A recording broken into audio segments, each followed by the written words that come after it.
Good evening to you all and welcome to the lecture series on Law of Sea and Maritime Law. Today we start with week 2, lecture 3. So in the last lecture we were discussing about the India-Sri Lanka border issues, mainly concerning the law of sea and how the and territorial waters through Pak state need to be divided between India and Sri Lanka. The reason is that it's very closer, India and Sri Lanka borders, they are very closer at some point, and the conventional methods that are adopted to decide the border between two coastal states, that conventional method cannot be applied. So there has to be some bilateral agreement between the two states where based on that mutual consent or based on the mutual agreement between the parties, the passage for the ship or any such route that is used by either of the countries can be adopted. So here, in the light of that background, both the countries, they decided to sign the treaties, and prior to signing the treaty, they discussed a lot, and the prime minister of both the countries, they had dialogues. So in the light of that dialogues, the statements are made like the government of Prime Minister Sri Mavu Bandara Naike pointed out the need of delimiting the waters of the Gulf of Mannar, the Park Bay and Park Strait to the government of Mrs. Indira Gandhi, of Prime Minister of India at that time.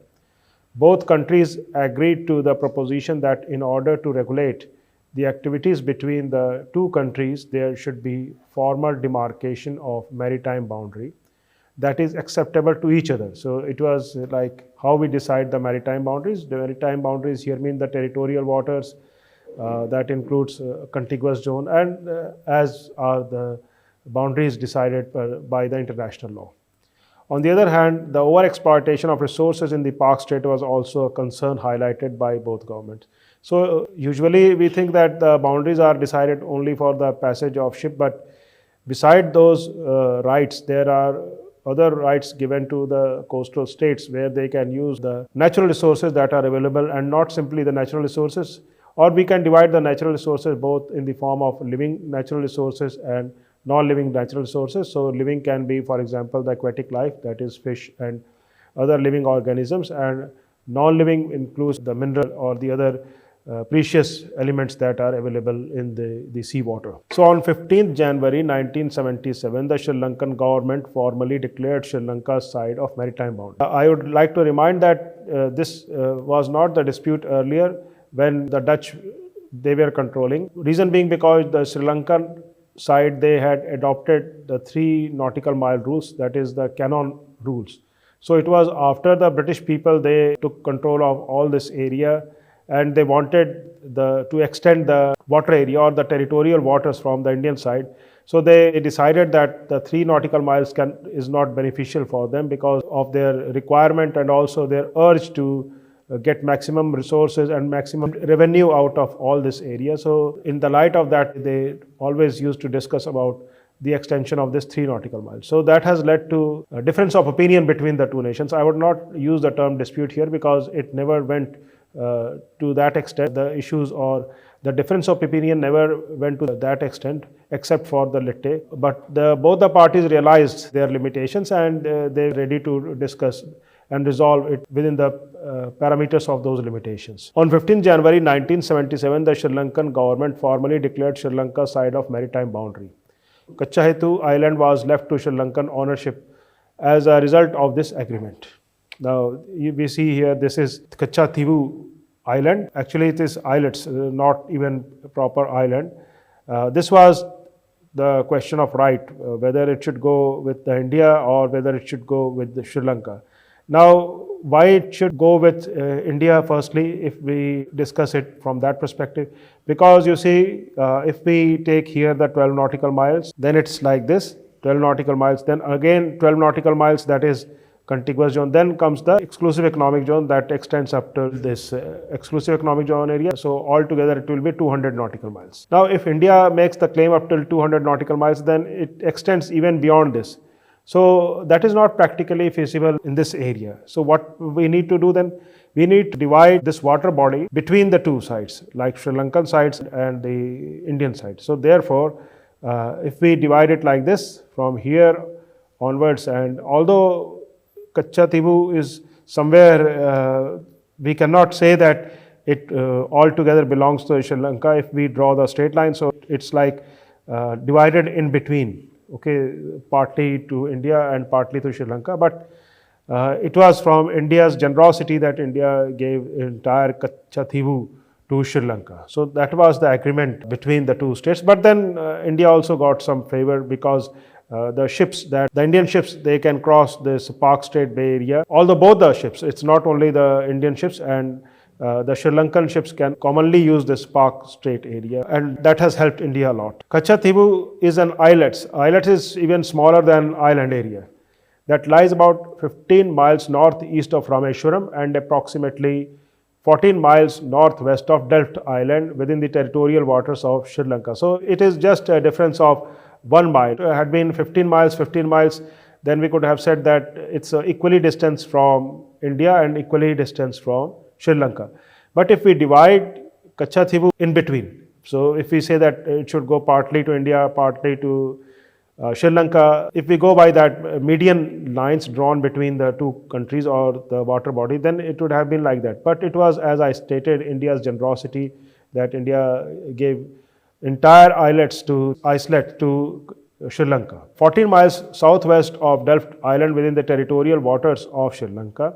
As historical evidence shows, Kachatibu Island has been under the jurisdiction of Sri Lanka since the time of Portuguese, Dutch and later the British rulers of Sri Lanka.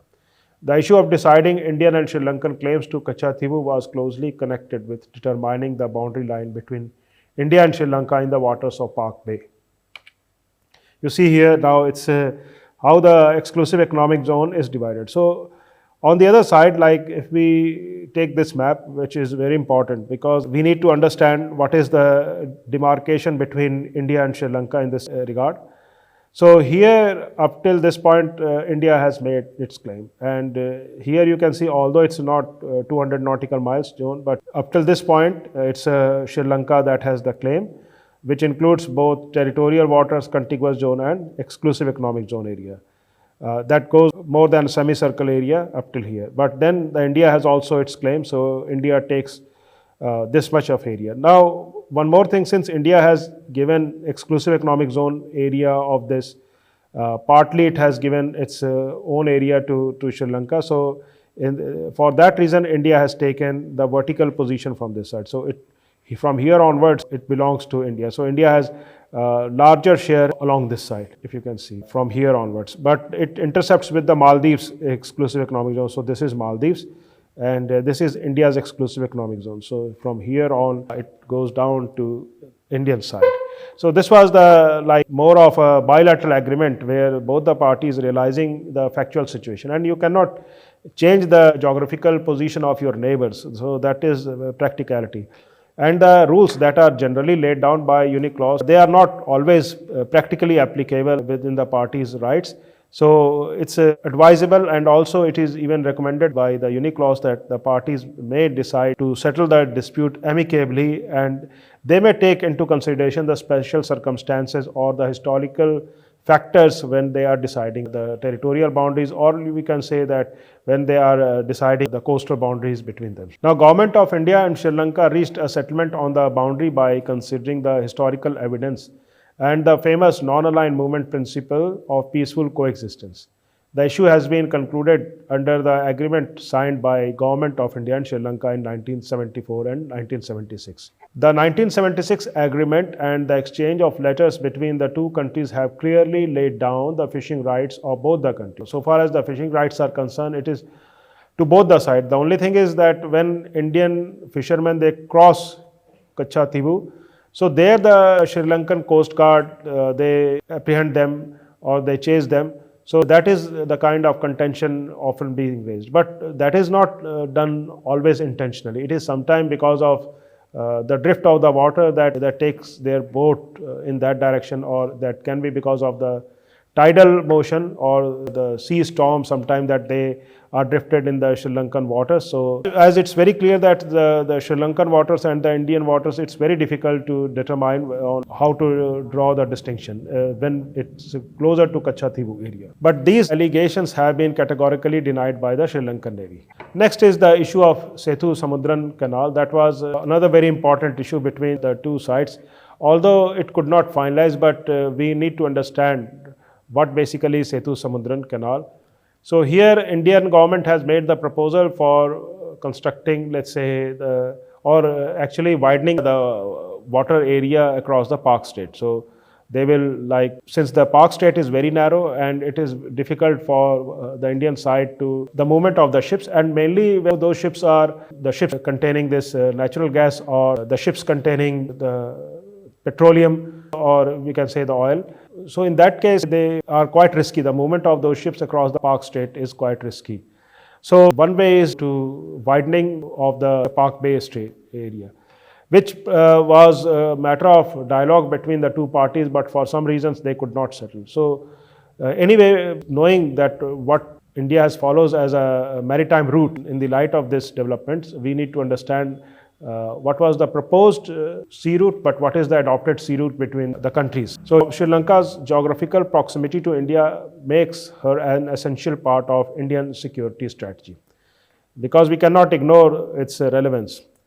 And this relevance of the Sri Lankan side also became prominent when when there was a movement of the Chinese ships across the Sri Lankan waters.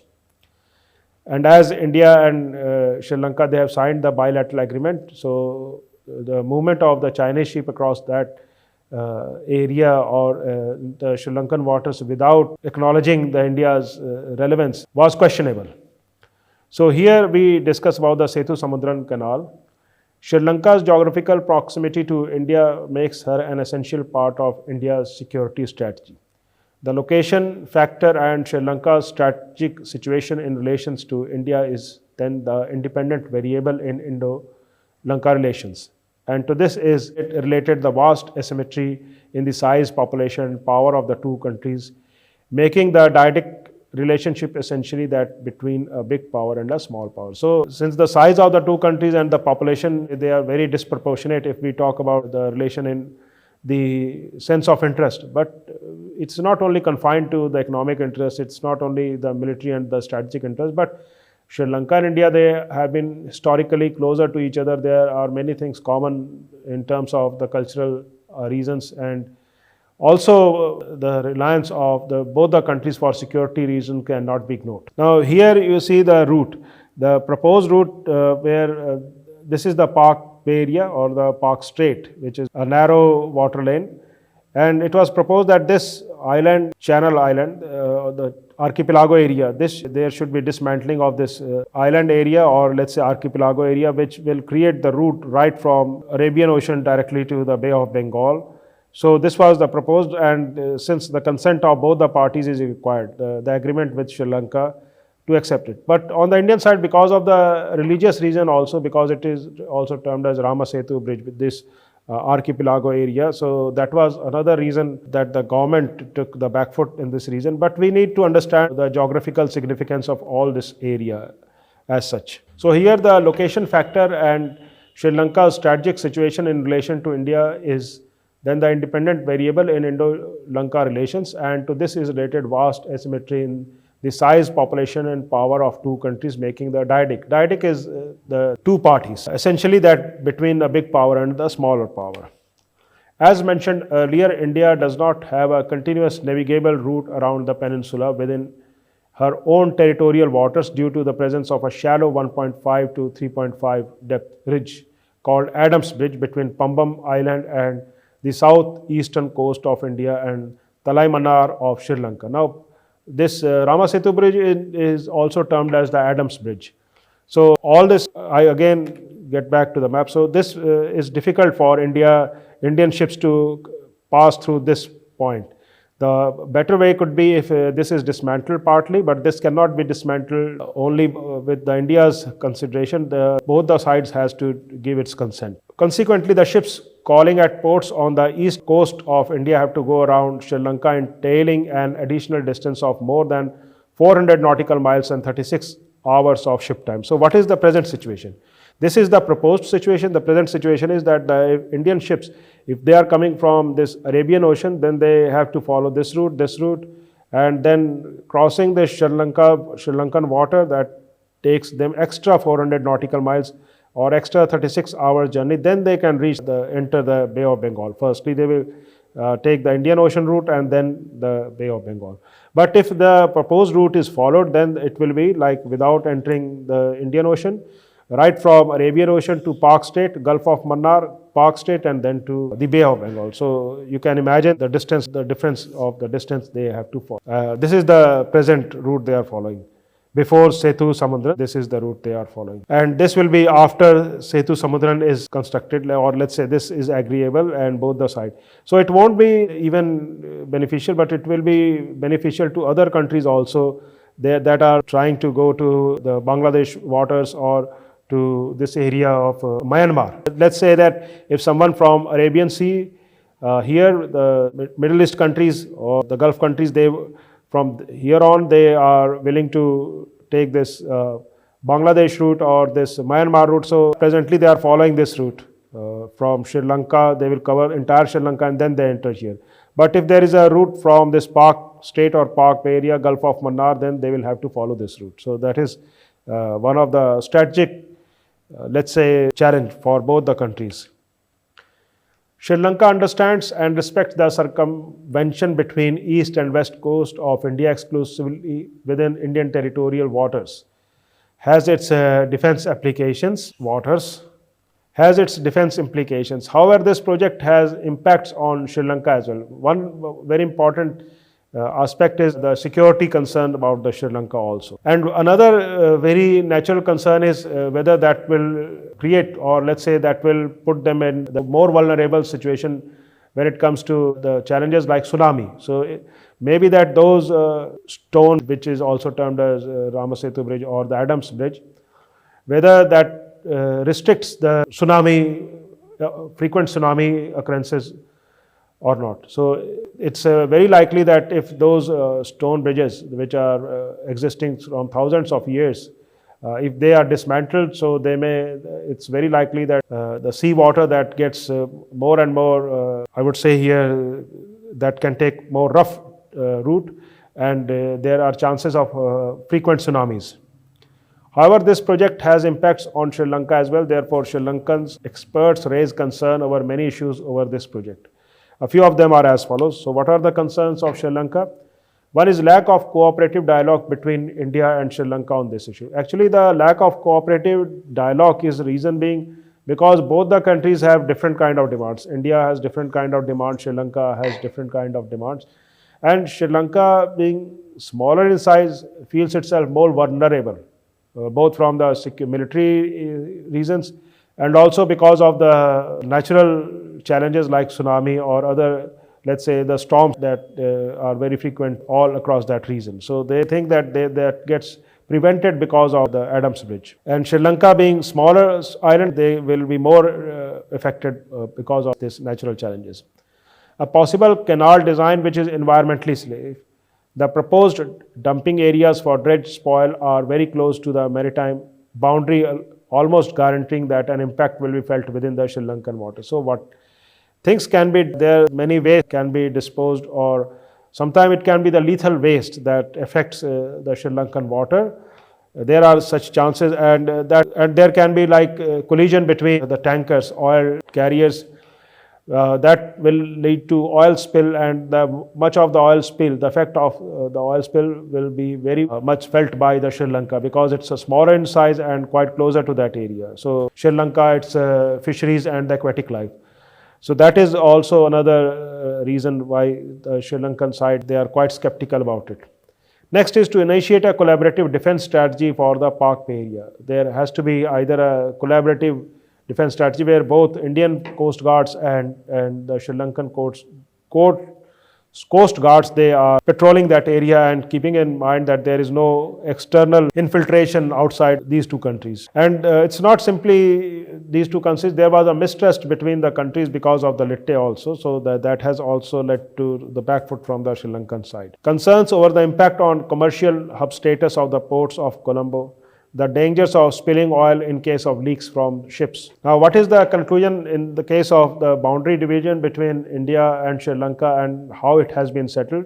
So, finally, it is, although the UNICLOS has played the instrumental role because it's a legal instrument, but apart from what the UNICLOS is and the objectives of the UNICLOS, both the countries, keeping in mind the bilateral benefits, and also the historical relationship that has existed between the two countries, has led to the amicable solutions for the boundary divisions.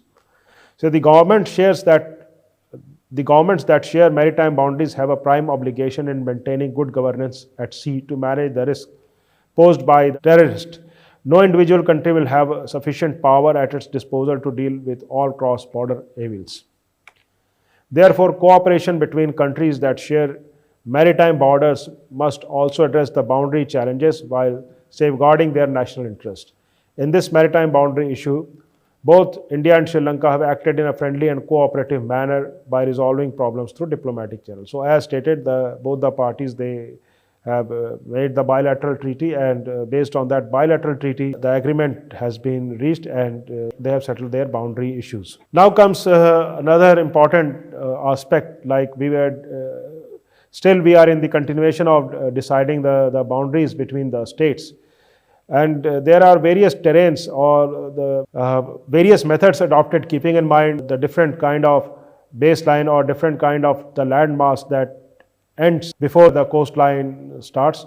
So we cannot say that only one method is applicable or one method is reliable. We need to consider various methods depending upon the kind of border, the land border or the terrain across the land border exists. So it is actually covered under Article 4, that is why Article 14, that is why it is clearly stated that the boundaries between the coastal states will be decided based on various methods. So it states combination of methods for determining baselines. The coastal states may determine baselines in turn by any of the methods provided for in the preceding articles to suit different conditions. That means different condition means different land borders and the type of land borders they do have. So in that respect, they need to apply different kind of measurements to define what should be the right and accurate methods to determine the division of the territorial waters, division of contiguous zone or the exclusive economic zone. Where it is detailed explanation and pictorial representation, where coast of two states are opposite. Now it can be like there is one, we'll come to the pictures right now. Two states are opposite or adjacent to each other. Adjacent, for example, India and Bangladesh, and one state has a very big coastline and the smaller other state has a smaller coastline. So how we decide the territorial waters between the two countries? We'll come to it. Failing agreement between them to the contrary to extend its territorial sea beyond the median line, every point of which is equidistant from the nearest point on the baseline from which the breadth of territorial sea of each of the two states is made. What is the general practice? The general practice is like if this is state A and this is state B, and we have to, in between there is a water body or the sea or ocean. So we have to decide the territorial waters or contiguous zone. So we will go by, firstly we will take the midline between these two. Like here, this is the midline, and then we decide the territorial waters, 12 nautical miles, contiguous zone, another 12 nautical miles, and rest is the exclusive economic zone. Similarly, for this, it will be like this, and then the exclusive economic zone. So here it is very simple. But the case will not be as simple in other type of boundaries, so we come to that. Now this is state A and this is state B. As I have just dealt with the first example where there are state A on this side and state B on the opposite side, and they have almost in between is the water body, and they have very clear, let's say, the water division between them. So we simply draw a midline like this between the water body, and then we try to make the baseline points. Now what are the baseline points? Here the furthest point which is from the landmass. So this is the furthest point, one of the furthest point, another, this is the furthest point, next is the furthest point. That furthest points here means which is closest to the water body. So here is another furthest point, and likewise with the state B. This one, this one, this one, because it's not possible that the landmass will be a straight line like this. So the landmass will be like this, or sometime it can be mountainous or hilly, or it can be of different types. So these are the furthest point, and from here we draw the lines. So how it touches the midline, that is drawn between this water body. So this shows delimitation of maritime boundary. That is one of the method adopted. All right. So this is in the case where there are two states having the opposite coast. This is one method. Second is adjacent, when the states are adjacent, like it is in the case of India and Bangladesh. So India and Bangladesh is further complicated because it's not simply adjacent, but there is a delta, the big delta area, and then we have to decide part of the islands, they belong to India, part of the islands that belong to Bangladesh, and the river course is always, it gets changed, and how we decide what is the static boundary between India and Bangladesh. So forget that example for a while. Let's take the simple example where state A and state B are adjacent, and we have to know what will be the territorial waters. So here it will be like firstly a midline is drawn like this, and then from here the furthest point is taken, here the furthest point is taken, all this furthest point are taken, and the line is drawn in the form of angular mode. So it's like this. It's not like straight line towards the state B, but it goes towards the median line that is drawn. So that angle has to be drawn from both the sides, and this will help to know that for this point the water body this much, the state A has right to this extent. From this point the state A has right to this extent from this point. Likewise state B has right to this extent for this point, to this extent, this point, to this extent, this point. So this will enable us to know how the water bodies are divided, or mainly the resources between the water bodies are divided when the states are adjacent to each other. So for now, I thank you very much for being the part of this discussion on law of sea, and we are going to continue our discussion soon. I thank you very much for being part to this discussion, and we continue further. Thank you very much.